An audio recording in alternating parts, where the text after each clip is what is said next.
การประชาสัมพันธ์ขอเชิญชวนผู้ใจบุญร่วมบุญจัดซื้อที่ดินถวายวัดกู่มาปินร้าง300 ปีบ้านป่าขุยหมู่ที่3ตำบลสันปูเลยอำเภอดอยสะเก็ดจังหวัดเชียงใหม่เพื่อขยายพื้นที่วัดเพิ่มขึ้นเนื่องจากวัดมีพื้นที่น้อยจะทำการสร้างเป็นศาสนสถานที่ปฏิบัติธรรมสืบสานศาสนาต่อไปร่วมบุญได้ที่ธนาคารกรุงเทพเลขที่บัญชี772-015-2391ชื่อบัญชีวัดชัยสถานเพื่อบูรณะวัดกู่มาปินหรือร่วมบุญติดต่อโดยตรงที่พระธวัชชัยธีรปัญโย0801732709 065 0209009ข่าวสารเพื่อการประชาสัมพันธ์ก็มีความสนใจที่จะจัดทำหนังสือชุดความรู้เรื่องพระพรหมมงคลฝ่ายวิปัสสนาทองสิริมังคโรศาสนบุคคลคุณภาพกับการเผยแผ่พระพุทธศาสนาก็จะมีการจัดพิมพ์ 2,500 เล่มภาษาไทย 2,000 เล่มภาษาอังกฤษ500 เล่มท่านที่สนใจร่วมบุญบริจาคได้ที่บัญชีธนาคารกรุงไทยเลขที่บัญชี5111714383ชื่อบัญชีพระครูภาวนาโสภิตบุญญวิสิทธิ์เมืองวงศ์ติดต่อสอบถามได้ที่พระครูภาวนาโสภิตฝ่ายปัสนาด็อกเตอร์เจ้าอาวาสวัดบ้านเหล่าพระเจ้าตาเขียวอำเภอป่าซางเชียงใหม่โทร0969521159ได้ทุกวันท่านกำลังติดตามรับฟังสถานีวิทยุกระจายเสียงพระพุทธศาสนาแห่งชาติและสังคมคลื่นเพื่อการศึกษาพระพุทธศาสนาและวัฒนธรรมระบบ FM 104.5 เมกะเฮิรตซ์รายการต่อไปเป็นรายการคดีโลกคดีธรรม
ทุกวันจันทร์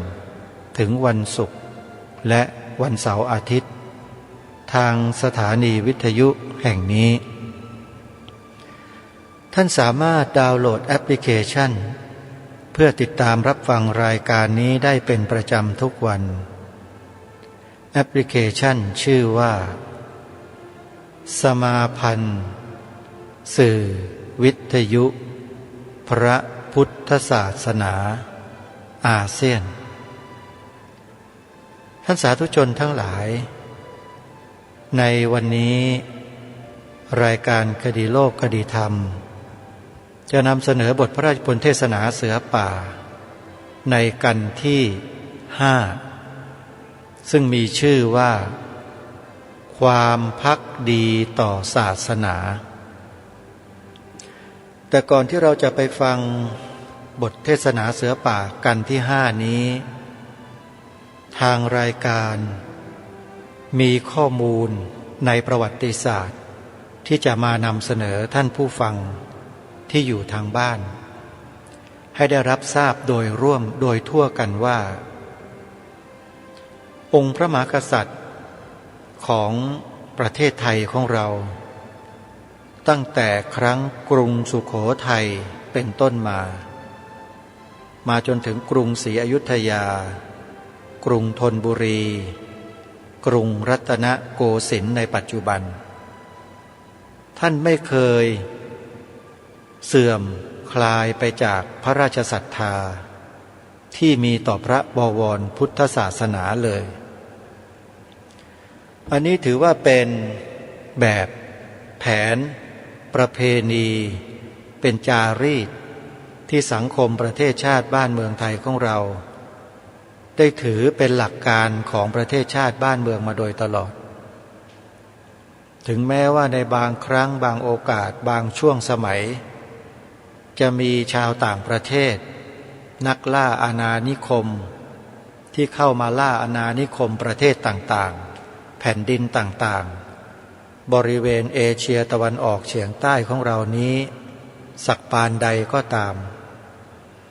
แต่องค์พระมหากษัตริย์ไทยของเราทุกๆพระองค์ก็ไม่ทรงจะยินยอมที่จะเปลี่ยนไปนับถือศาสนาอื่นเลย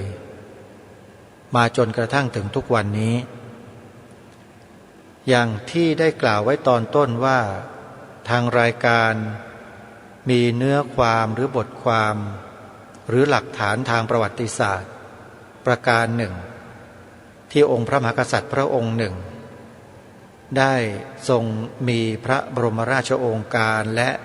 พระราชดำรัสตรัสไว้เป็นหลักฐานทางประวัติศาสตร์ถึงเรื่องดังกล่าวให้พวกเราเนี่ยได้สดับรับฟังและเรียนรู้ทำความเข้าใจร่วมกันที่กล่าวว่าองค์พระมหากษัตริย์ไทยของเรามิยินยอมที่จะทรงเปลี่ยนไปนับถือศาสนาอื่นนั้นเป็นเรื่องที่เป็นความจริงหลักฐานบางส่วนที่จะนำมาเผยแพร่นำมาบอกให้กับพวกเราชาวไทยเพื่อเป็นเครื่องยืนยันถึงคำกล่าวเมื่อสักครู่นี้มีอยู่ในสมัยของกรุงศรีอยุธยารัชสมัยของสมเด็จพระนารายณ์มหาราชในรัชสมัยของสมเด็จพระนารายณ์มหาราชเนี่ยนะท่านสาธุชนมีความพยายามของชาวต่างประเทศที่เข้ามาล่าอาณานิคมอยู่ในแผ่นดินสยามของเราตั้งแต่ยุคกรุงศรีอยุธยาเป็นต้นมาแต่ประเทศไทยของเราก็มิยินยอมที่จะ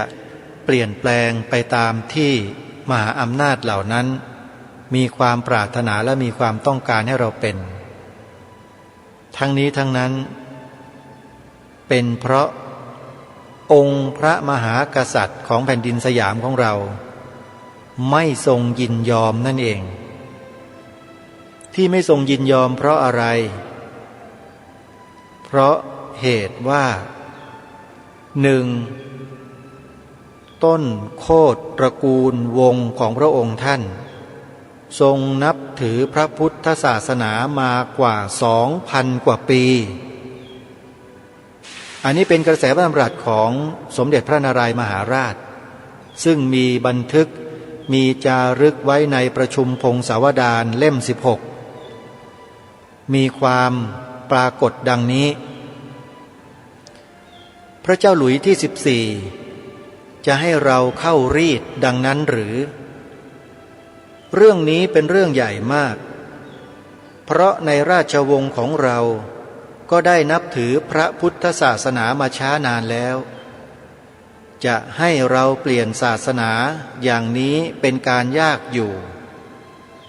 และถ้าพระเจ้าผู้สร้างฟ้าสร้างดินจะต้องการให้คนทั่วโลกได้นับถือศาสนาอันเดียวกันแล้วพระเจ้ามิจัดการให้เป็นเช่นนั้นเสียแล้วหรือ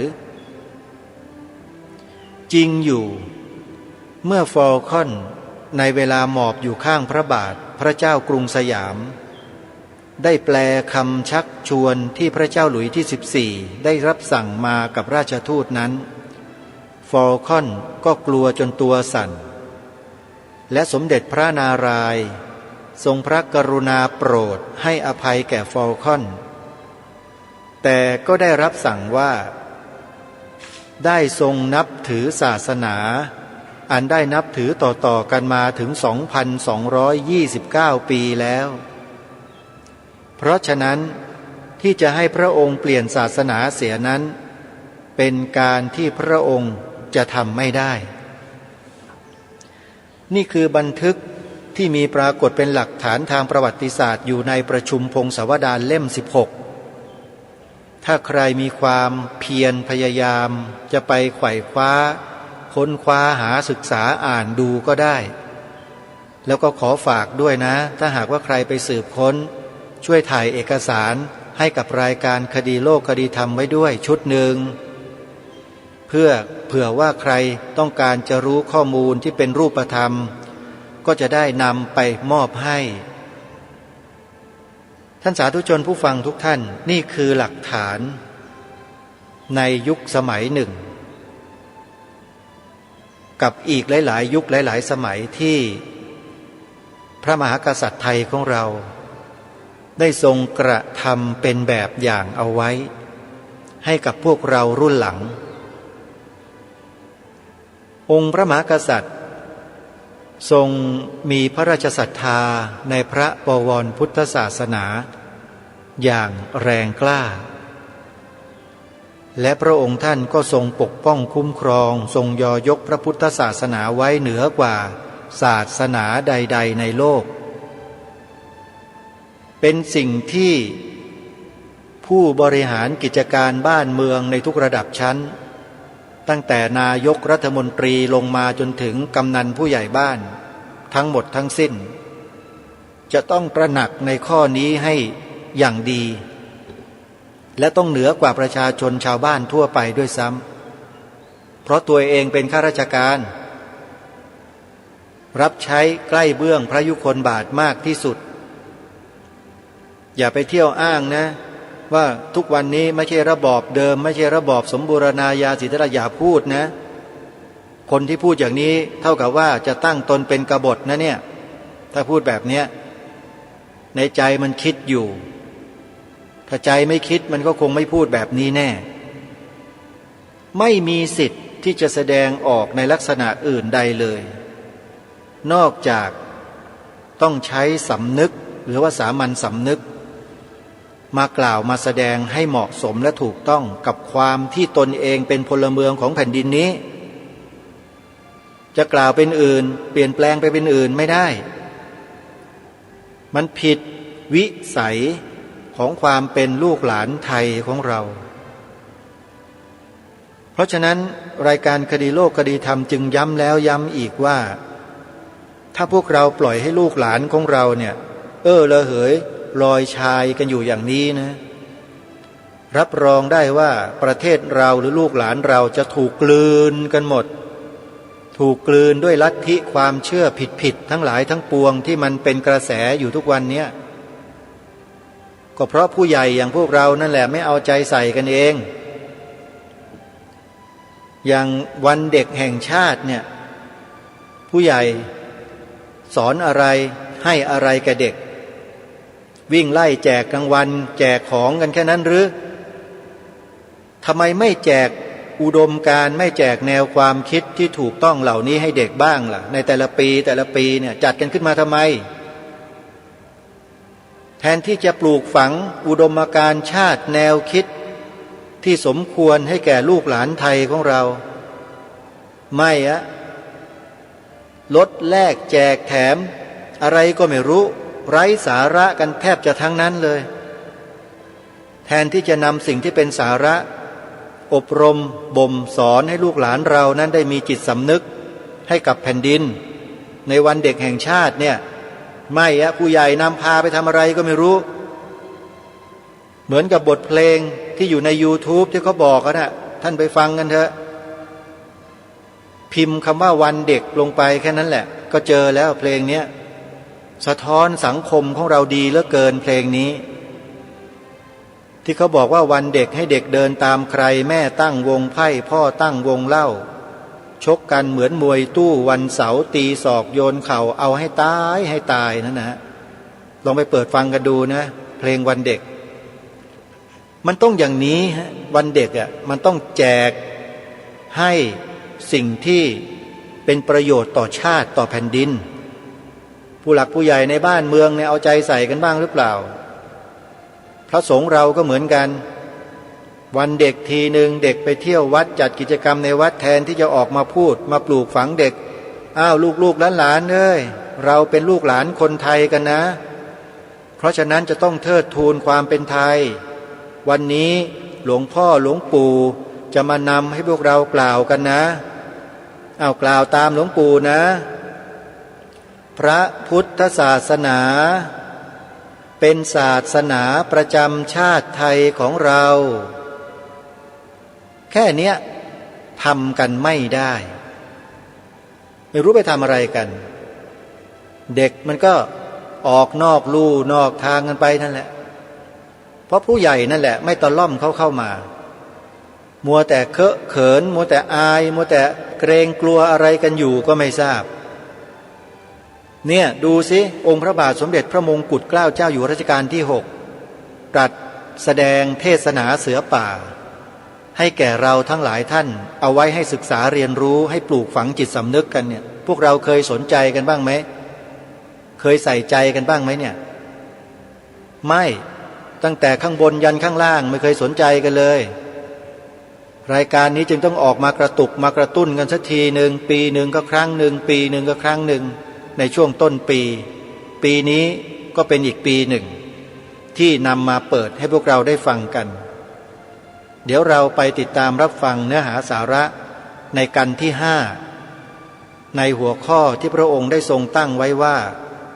ความภักดีต่อศาสนากันนี้แหละเป็นกันที่คนไทยทุกคนจะต้องฟังให้ชัดๆนะว่าทำไมจะต้องภักดีต่อศาสนาแล้วศาสนาที่เราจะต้องภักดีนะคือศาสนาอะไรนะเพื่อไม่ให้เป็นการเสียเวลาเดี๋ยวเราไปติดตามรับฟังพร้อมๆกันได้ณบัดนี้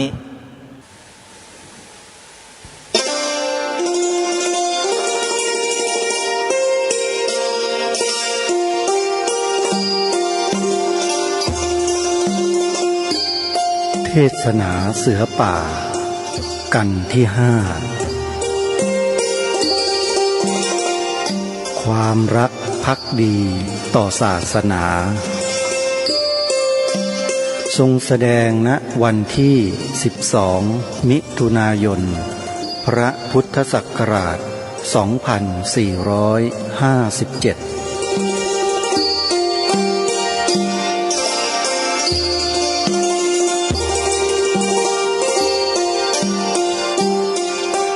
วันนี้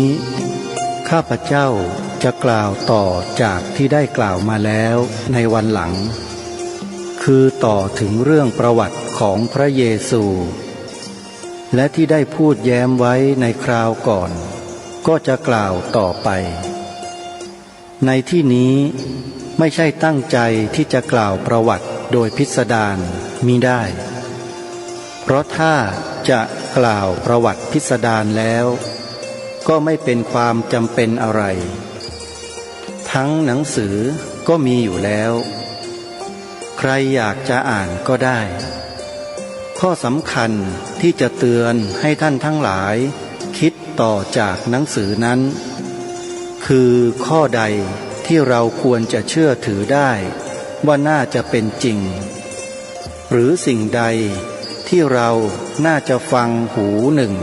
ไว้หูหนึ่งข้อแรกที่นับว่าเป็นอัศจรรย์ของศาสนาคริสต์ตังซึ่งเขายกย่องว่าเป็นวิเศษที่สุดคือว่าพระเยซูนั้นเป็นโอรสของพระเป็นเจ้าบนสวรรค์ข้อนี้ข้าพเจ้าได้กล่าวแต่คราวแรกแล้วว่าเป็นข้อซึ่งถ้าจะว่าสงสัยก็เกินไปสักหน่อยเป็นแต่วิจิกิจฉายังไม่ลงรอยกันได้ในใจ ไม่มีข้อใดที่จะคัดค้านความที่เขากล่าวแต่ส่วนข้อความที่ยกมาอ้างว่าเหตุใดพระเยซูจึงควรนับว่าเป็นโอรสพระเป็นเจ้าบนสวรรค์นั้นข้าพเจ้าขออนุญาตยกเอาข้อความจากคัมภีร์ของเขามากล่าวในเรื่องนี้คัมภีร์นี้เรียกว่าคัมภีร์ใหม่คือเป็นประวัติกิจการของพระเยซูเท่านั้นไม่ใช่เรื่องเก่าที่มีมาในไบเบิลเป็นแต่เริ่มจากพระเยซูเป็นคัมภีร์ซึ่งนักบุญแมทธิวได้แต่งไว้เรียกว่าคัมภีร์ของแมทธิวในภาคต้นแมทธิวได้กล่าวไว้ปรากฏชัดถึงพงศาวดารสืบตระกูลวงศ์แห่งเยซูคริสต์ผู้สืบสายโลหิตจากเดวิดโดยพิสดารคือเริ่มต้นแต่เอบราฮิมมีลูกชื่อไอซักเลยลงไปจนถึงโซโลมอนผู้เป็นโอรสของเดวิดแล้วต่อลงมาจนตลอดถึงโยเซฟซึ่งว่าเป็นผัวของนางมาเรีย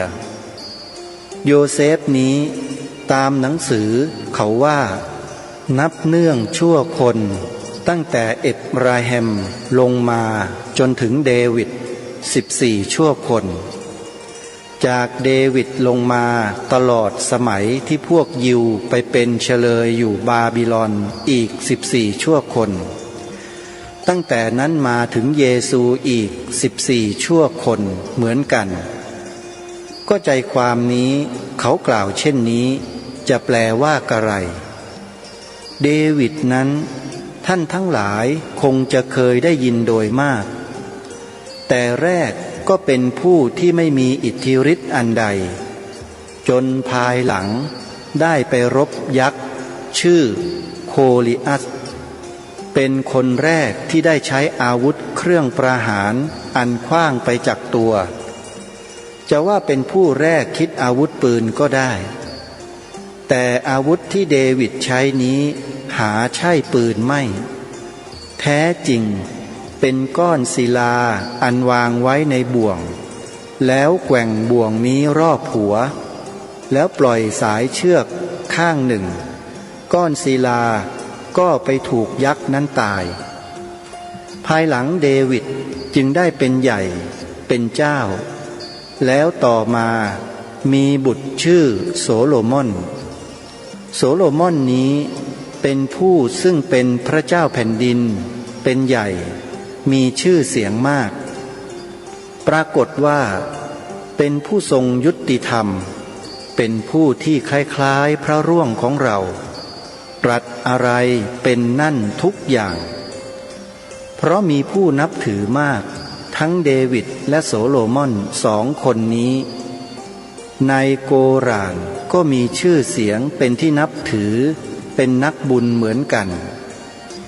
เดวิดเรียกดาวูดและโสโลมอนเรียกว่าซูลิมานที่เขาได้ตั้งใจสืบวงพระเยซูขึ้นไปจนถึงเดวิดและโสโลมอนนี้เพื่ออะไรเพื่อจะแสดงให้เห็นว่า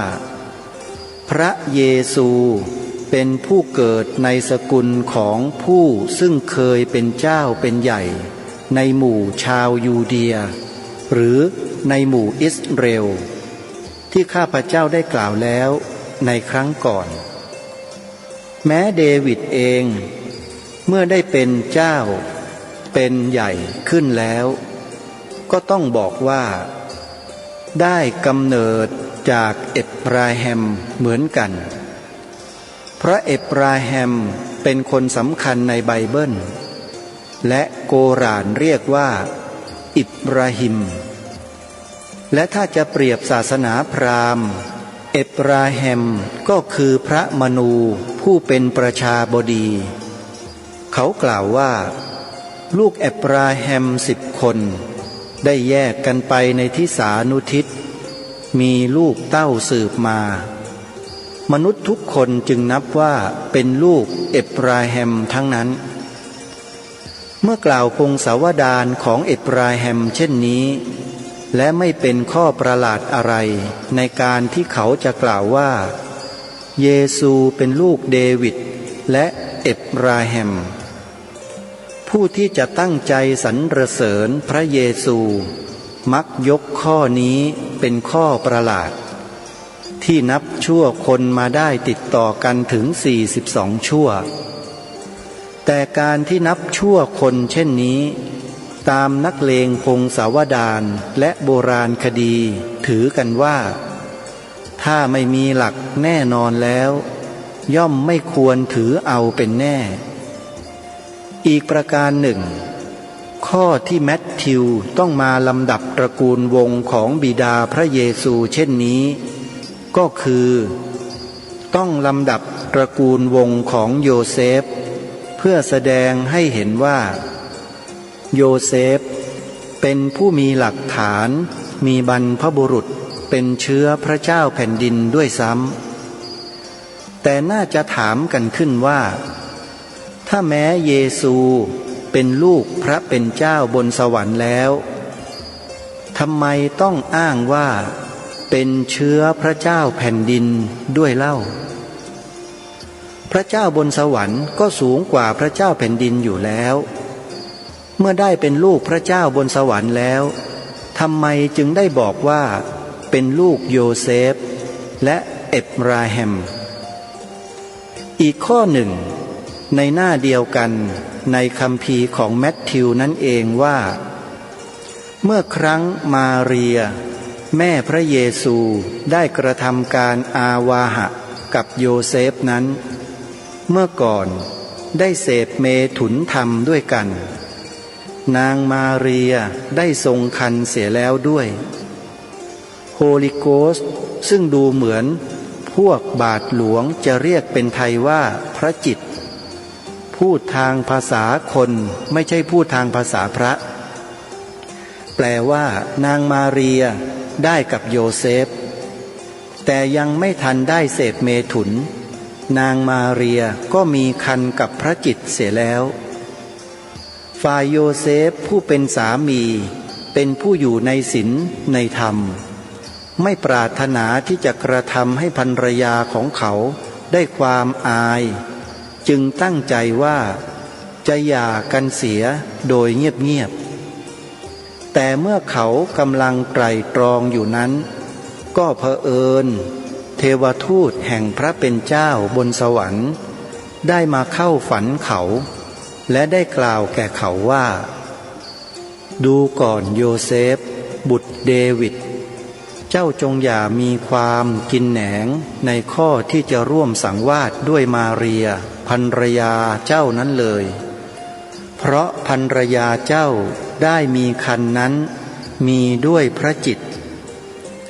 นี่เป็นคำของแมทธิวอธิบายในข้อที่น่าประหลาดอยู่ว่าพระเยซูกำเนิดอย่างไรพูดรวมใจความตามความเข้าใจของข้าพเจ้าผู้ซึ่งข้างคริสตังเรียกว่ามิจฉาทิฏฐิข้าพเจ้าต้องเข้าใจว่าไม่รู้ว่าใครเป็นพ่อพระเยซูเพราะในนี้ปรากฏชัดว่าโยเซฟก็จะหย่ามาเรียอยู่แล้วเผอิญเทวทูตของพระเป็นเจ้าบนสวรรค์มาเข้าฝันโยเซฟจึงได้รู้ว่านางมาเรียนั้นมีครรภ์กับพระจิตแต่ข้อนี้ดูเป็นข้อประหลาดเพราะพระจิตก็เป็นสิ่งที่หาตัวตนมิได้พระจิตมาเป็นผัวผู้หญิงได้ก็ประหลาดซึ่งถ้าไม่แสดงอย่างไรให้แลเห็นให้น่าเชื่อยิ่งกว่านี้แล้วข้าพเจ้าเห็นว่าค่อนข้างลำบากอยู่สักนิดเพราะฉะนั้นที่อ้างว่าพระเป็นเจ้าบนสวรรค์เป็นพระบิดาพระเยซูนี้ตามความสันนิษฐานของข้าพเจ้าโดยทางพงศาวดารและโบราณคดีเข้าใจว่าในสมัยพระเยซูเองเมื่อเป็นเด็กคงไม่มีใครพูดว่าเป็นลูกพระเป็นเจ้า ต่อเมื่อพระเยซูเองเป็นคนสอนศาสนาเป็นศาสดามีผู้นับถือเลื่อมใสขึ้นจะบอกกับสาวกได้หรือว่าเยซูนั้นเป็นลูกไม่มีบิดาข้างข้าพเจ้านั้นเชื่อว่าเยซูเป็นลูกนางมาเรียผู้เป็นภรรยาของโยเซฟแต่หาใช่บุตรของโยเซฟมิได้เพราะนางมาเรียได้มีครรภ์ก่อนได้กับโยเซฟแล้วถ้าแม้ข้าพเจ้าอยู่ในที่สาวกของเยซูก็จำเป็นต้องบอกว่าศาสดาของข้าพเจ้าเป็นลูกพระเป็นเจ้าบนสวรรค์เหมือนกันพอจะได้แก้อายได้ข้อนี้เป็นข้อที่เราควรจะเห็นใจเขาแต่ข้อนี้เองเป็นสิ่งซึ่งควรจะทำให้เราทั้งหลายที่เป็นพุทธศาสนิกชนรู้สึกภาคภูมิในใจเพราะพระศาสดาของเรามีกำเนิดดีเป็นอุพโตสุชาติพระพุทธบิดาเป็นกษัตริย์พระพุทธมารดาเป็นนางพระยามีสกุลสืบไปถึงพระมนูนับว่าเป็นผู้มีกำเนิดดีแท้เป็นผู้มีสมภพอันประเสริฐแท้ไม่มีปัญหาเป็นผู้ที่เกิดดีทั้งสองฝ่ายคือทั้งฝ่ายพระบิดาและมารดานับว่าเป็นผู้มีกำเนิดสูงข้อนี้ถึงแม้ว่าเราจะไม่กระพือปีกอวดดีมากไปเป็นหน้าที่ของเราที่จะรู้สึกภาคภูมิอยู่บ้างพระศาสดาอันเป็นที่พึ่งของเรานี้ไม่มีสิ่งไรในประวัติแห่งพระราชสมภพของท่านซึ่งจะต้องมีความอับอายซึ่งเราจะต้องปิดบังหรือซึ่งเราจะต้องตกแต่งขึ้นไม่มีความจำเป็นอันใดที่เราจะต้องใช้สมองของเราเพื่อรับรองสิ่งซึ่งสมองชั้นในไม่ยอมว่าจะรับรองได้ศาสนาของพระเยซูเบื้องต้นที่จะต้องการให้คนเราเชื่อจำเป็นต้องมีสิ่งหนึ่งซึ่งจะพูดในภาษาไทยเราให้สั้นเป็นคำเดียวต้องเรียกว่าภักดีต้องมีความภักดีคือเมื่อใครเล่าถึงพระเยซูว่ามีกำเนิดแต่ผู้ใดเกิดอย่างไรประพฤติอย่างไรชาติเป็นอย่างไรต้องปลงใจเชื่อทุกอย่างโดยความภักดีต่อพระเยซูเราทั้งหลายจำเป็นต้องเชื่อถือจำเป็นต้องรับเสียก่อนว่าพระเยซูเป็นลูกพระเป็นเจ้าบนสวรรค์จำเป็นต้องรับว่านางมาเรียมารดาพระเยซูนั้นเป็นพรหมจารีเพราะเหตุว่าตั้งแต่เมื่อก่อนมาได้กับนายโยเซฟนั้นได้มีครรภ์กับพระจิตเสียแล้วนับว่าชายมิได้แตะต้องเพราะฉะนั้นต้องนับว่าเป็นพรหมจารีครั้นเมื่อสมภพพระเยซูแล้วก็ยังคงเป็นพรหมจารีอย่างเดิมเพราะเหตุที่ยังไม่เคยมีผัวแต่ถ้าเรามานึกดูว่าผู้หญิงที่มีลูกแล้วจะคงเป็นพรหมจารีอยู่ได้หรือก็ไม่น่าเชื่อว่าจะเป็นไปได้ตามธรรมดาของโลกข้อนี้ถ้าหากเราจะเชื่อได้ก็โดยความภักดีที่กล่าวเมื่อตะกี้นี้เองคือภักดีต่อพระเยซูเราต้องรับรองกลืนไว้ได้ไม่เช่นนั้นไม่ได้ไม่ใช่แต่ข้าพเจ้าซึ่งคริสตังเขานับว่าเป็นมิจฉาทิฏฐิแม้แต่ฝรั่งกันเองก็กลืนไม่ได้คือได้มีฝรั่งคนหนึ่งร้องขอว่าข้อที่ว่านางมาเรียเป็นพรหมจารีนี้เขาขอยกเสียให้หมดอย่าให้เอาเป็นข้อที่จะทดลองความภักดีของเขาเลยท่านสังฆราชคือสันตะปาปากรุงโรม หายอมข้อนี้ไม่ผู้ที่ร้องขอให้ตัดพรหมจารีนี้เป็นบาทหลวงอยู่ถึงกับยอมศึกจากบาทหลวงไปท่านสังฆราชกรุงโรมได้ออกมาประกาศประณามบาทหลวงผู้นี้ว่าเป็นผู้นอกศาสนาเพราะตัดความภักดีต่อพระเยซูผู้เป็นโอรสพระเจ้าบนสวรรค์ก็ศาสนาพระพุทธเจ้าของเรามีข้อใดบ้างหรือไม่ที่เราจำจะต้องเชื่อเสียก่อนจึงจะเป็นพุทธศาสนิกชนได้ท่านลองนึกดูทีมีข้อใดบ้างที่จำเป็นจะต้องเชื่อโดยความภักดีในศาสนาพระพุทธเจ้าไม่มีสิ่งใดที่ข่มน้ำใจไม่มีสิ่งใดที่จะบังคับให้คนต้องเชื่อถือด้วยความภักดีพระพุทธเจ้าย่อมทรงเพาะความภักดีในใจของเราทั้งหลายด้วยธรรมะอันจริงแท้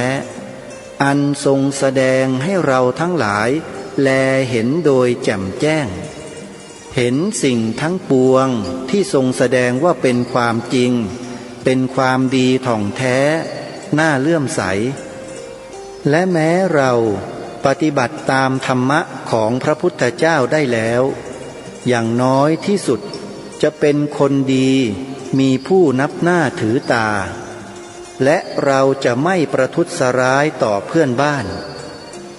ธรรมะของพระพุทธเจ้าที่ทรงตรัสสั่งสอนให้เราทั้งหลายนั้นเราย่อมเข้าใจได้ไม่ว่าบุคคลชั้นใดและไม่มีข้อหนึ่งข้อใดซึ่งจะเหมือนอย่างของเราคือบังคับหมู่มนุษย์ให้ต้องมีความภักดีเป็นเบื้องต้นความภักดีซึ่งเราทั้งหลายมีต่อสมเด็จพระบรมศาสดาของเรานั้นย่อมมีเพราะเรารู้สึกพระคุณอันใหญ่ยิ่งของท่านเรารู้สึกพระคุณซึ่งมีอยู่แก่เราทั้งหลายทำให้เราทั้งหลายรู้สึกรักและความรักอันนี้บันดาลให้เราทั้งหลายเกิดความภักดีในใจเมื่อสิ่งใดเป็นพุทธวจนะแล้วสิ่งนั้นก็เป็นสิ่งซึ่งเราทั้งหลายพยายามตั้งใจสดับฟังโดยความเคารพสรุปความว่าที่แลเห็นผิดกันได้ในศาสนาเรากับศาสนาคริสตังมีอยู่ดังนี้คือศาสนาคริสตังต้องเริ่มด้วยความภักดีก่อนแล้วจึงจะเชื่อถือได้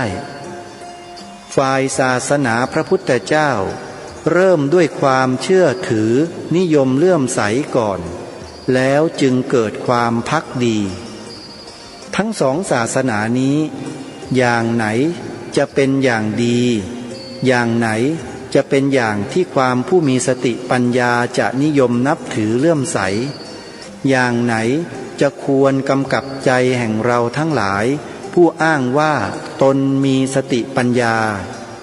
ขอท่านทั้งหลายจงเก็บเอาไปไตร่ตรองให้แลเห็นโดยท่องแท้แล้วเมื่อในที่สุดวินิจฉัยอย่างไรแล้วจึงตั้งมั่นอยู่ในความภักดีนั้นภักดีต่อพระเหมือนที่ท่านภักดีต่อเจ้าอยู่แล้วฉะนั้น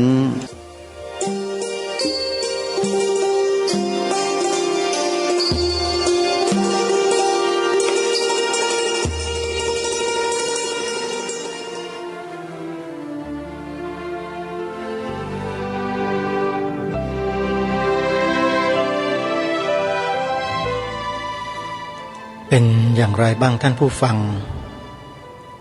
ติดตามรับฟังบทเทศนาเสือป่าในกันที่5ความภักดีต่อศาสนาที่องค์พระบาทสมเด็จพระมงกุฎเกล้าเจ้าอยู่หัวตรัสแสดงให้พวกเราได้สดับรับฟังกันในวันนี้อาตมาภาพและกระผมมองเห็นว่าเนื้อความที่พระองค์ตรัสแสดงนั้นมีความชัดเจนอยู่ในตัวทั้งหมดไม่จำเป็นที่เราจะต้องสงสัยประการใดไม่ พระองค์ได้ทรงยกกำเนิดของศาสดาเยซูขึ้นมาให้เราได้เห็นเดิมทีคัมภีร์ไบเบิลไม่ได้กล่าวเช่นนี้แต่นักบวชแมทธิว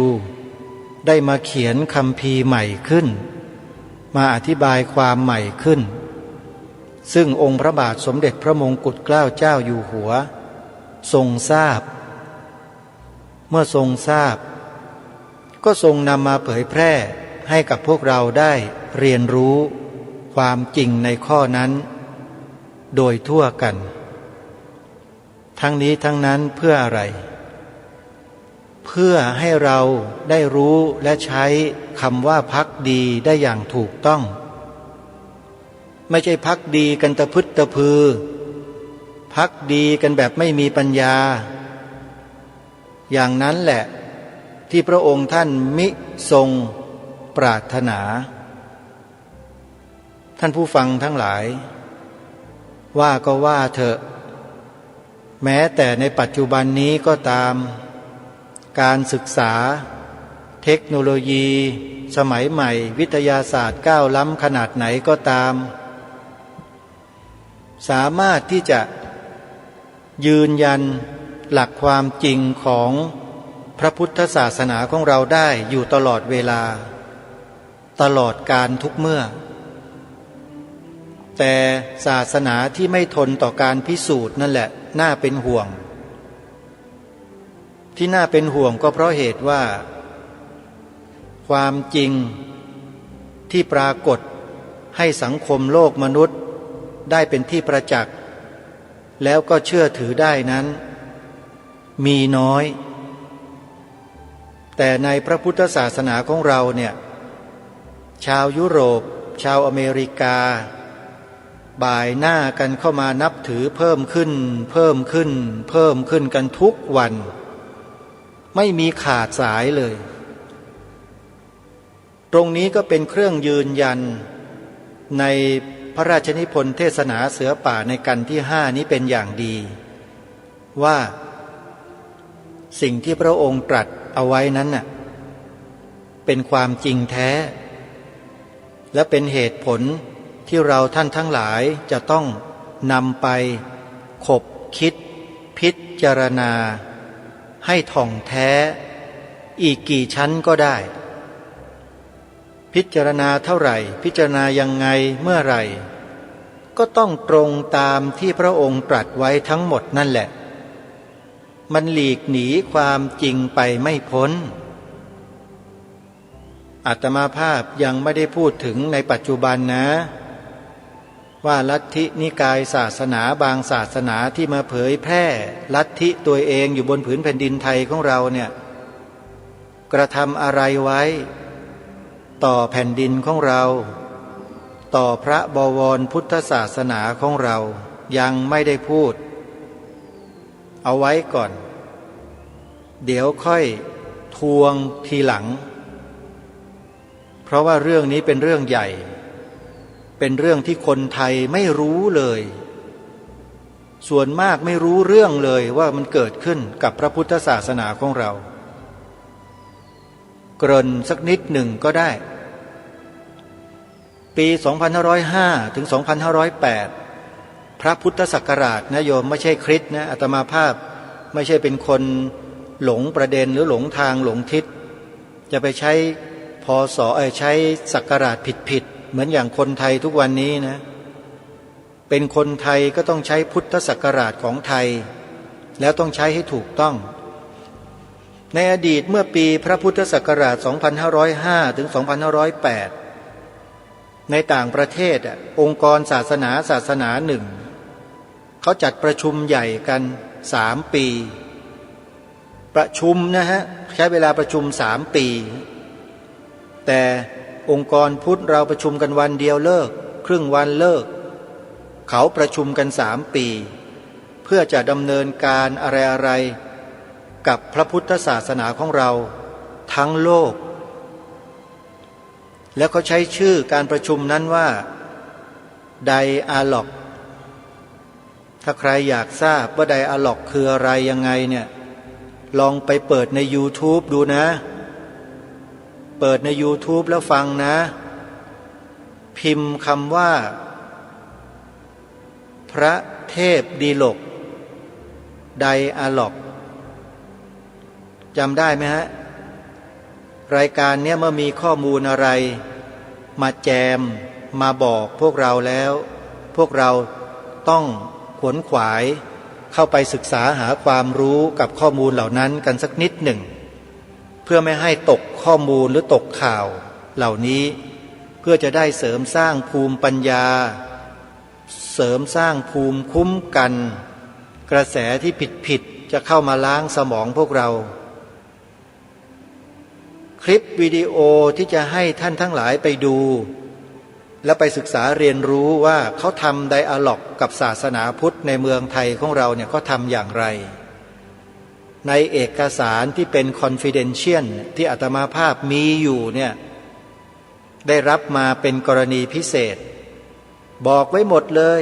วาระการประชุมอะไรต่างๆเขารายงานกันเนี่ยรู้ไส้สนกลในเรียบไม่มีเหลือเลยปัจจุบันนี้ยังไม่เลิกนะยังไม่เลิกทำตามแผนการนะเนี่ยทุกวันเนี่ยประเทศไทยเราเนี่ยเดี๋ยวก่อนไงเดี๋ยวบอกเดี๋ยวค่อยทวงคืนทีหลังให้ท่านหม่อมช้างนี่แหละไปทวงคืนทำได้ปล่อยกันได้นี่ไงประเทศไทยของเรามันเป็นอย่างนี้แหละและถ้าพวกเรายังนิ่งๆเฉยๆยังยอมก็อยู่ก็หมดเท่านั้นนะดิรายการนี้จึงนิ่งไม่ได้ต้องมาปลุกให้พวกเราได้ตื่นได้รู้กันให้รู้เท่าทันเหมือนเพลงคดีโลกคดีธรรมที่เขียนไว้นั่นน่ะกล้าคิดก็ต้องกล้าทำอย่ากลัวถ้าทำความดีเร่งศึกษาปัญหาให้ทันท่วงทีเมืองไทยจะพัฒนากว่านี้รายการดีๆคดีโลกคดีธรรมขอให้พวกเราได้ศึกษาเรียนรู้เถอะคลิปวิดีโอที่ให้ไปดูนะเกี่ยวกับเรื่องไดอะล็อกนะโยมนะพิมพ์คำว่าพระเทพดีลกไดอะล็อกเขียนไปอย่างเงี้ยแล้วไปเปิดดูกันแล้วท่านจะทราบสำหรับวันนี้บทพระพุทธเทศนาเสือป่ากันที่5จบลงอย่างบริบูรณ์เราได้เห็นภาพชัดเจนแล้วว่าการที่เราจะภักดีต่อศาสดาของศาสนาอะไรนั้นน่ะมีหลักในการพิจารณาอย่างไรวันนี้เราทราบกันแล้วจากพระโอษฐ์ขององค์พระบาทสมเด็จพระมงกุฎเกล้าเจ้าอยู่หัวรัชกาลที่6เมื่อเราทราบกันแล้วก็ขอให้เราเนี่ยรักษาความภักดีต่อองค์พระศาสดาสัมมาสัมพุทธเจ้าของเราไว้ให้เหนียวแน่นมั่นคงตลอดไปอย่าให้งอนแง่นคลอนแคลนเป็นอันขาดอย่าให้อะไรมันมาง้างความศรัทธาของเราให้หลุดลอยออกไปจากพระรัตนตรัยได้ก็แล้วกันถ้าใครปล่อยให้หลุดลอยนั้นมันไม่ใช่คนพุทธแท้มันเป็นพุทธเทียมพุทธเทียมนี่แหละมันก็ไม่แตกต่างอะไรกับมิตรเทียมหรอกนะสุดท้ายมันก็กลายเป็นอะไรกลายเป็นหนอนบ่อนไส้กลายเป็นผู้แปรพักกลายเป็นอะไรต่อมีอะไรในลักษณะเดียวกันนี่แหละแล้วก็มาทำลายชาติบ้านเมืองทำลายพระพุทธศาสนาทำลายสถาบันพระมหากษัตริย์ของตนเองให้ระวังลูกหลานเราอย่าให้เป็นเช่นนั้นนะโยมนะฝากไว้ในช่วงท้ายรายการเดี๋ยววันต่อไปเรามาสดับรับฟังพระธรรมเทศนากันที่6ในชื่อเรื่องว่าปาฏิหาริย์น่าสนใจมากพระองค์ท่านตรัสถึงองค์พระปฐมเจดีย์แสดงปาฏิหาริย์แล้วพระองค์ท่านเมื่อเสด็จประทับอยู่ที่พระราชวังสนามจันทร์เนี่ยทอดพระเนตรเห็นด้วยพระเนตรของพระองค์เองนะใครสนใจติดตามรับฟังในวันพรุ่งนี้สำหรับวันนี้เวลาของรายการหมดลงแล้วอาตมาภาพต้องขอสมมุติยุติรายการไว้แต่เพียงเท่านี้ไว้พบกันใหม่ในวันพรุ่งนี้ขอความสุขสวัสดีในธรรมแห่งองค์สมเด็จพระบรมศาสดาสัมมาสัมพุทธเจ้าจงปรากฏเกิดมีขึ้นแต่ในจิตใจของท่านผู้ฟังทุกท่านทุกคนเถิดขอเจริญพรเรานี้เกิดมา ดหนึ่ง